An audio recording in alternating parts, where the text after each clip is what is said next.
শীতের দিনে পেঁয়াজকলির এই ভাজিটি খেতে আমার ভীষণ ভালো লাগে। রুটি কিংবা পরোটা অথবা গরম ভাতের সাথে বেশ জমে যায়। আসসালামু আলাইকুম এভরিওয়ান। আজ করে দেখাবো পেঁয়াজকলির খুব সহজ একটি রেসিপি। শুরুতে আমি একটা বড় সাইজের পেঁয়াজ আর 1 কোয়া রসুন কুচি করে দিচ্ছি।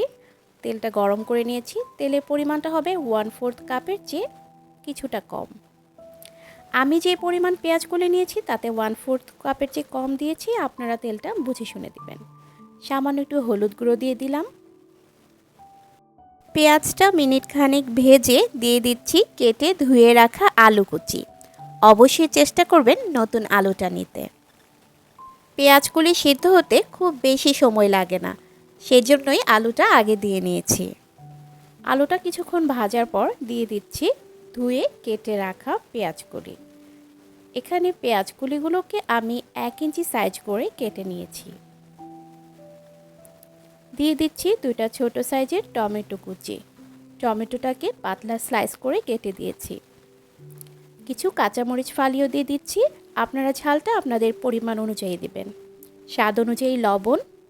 সব কিছুকে খুব ভালোভাবে মিশিয়ে নিচ্ছি। চুলার হিট এ পর্যায়ে মিডিয়াম থেকে কিছুটা লোতে রাখতে হবে। হাই হিটে রাখলে নিচ থেকে লেগে যেতে পারে। সব কিছু মিশিয়ে দিয়ে ঢেকে অপেক্ষা করতে হবে 5 থেকে 6 মিনিটের মতো। প্রায় 6 মিনিট পর দেখা যাক কী অবস্থা। 6 মিনিটের মাঝে 2 বার নেড়ে দিয়েছিলাম। ভাজিটা অলমোস্ট হয়ে গেছে। আবারও একটু নেড়ে মিশিয়ে নিচ্ছি। চুলার হিটটাকে এখন একেবারে লোতে রাখতে হবে। লোতে রেখে 2 থেকে 3 মিনিটের মতো ঢেকে তারপর নামিয়ে নিতে হবে।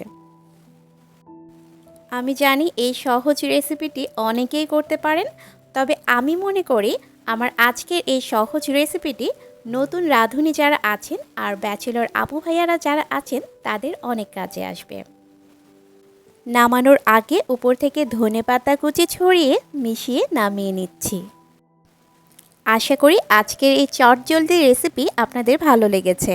যদি ভালো লেগে থাকে তাহলে ভিডিওতে একটা লাইক দিয়ে দিবেন আর ফ্রেন্ডস অ্যান্ড ফ্যামিলির সাথে শেয়ার করতে পারেন। আজ বিদায় নিচ্ছি। সবাই খুব বেশি ভালো থাকবেন। আল্লাহ হাফেজ।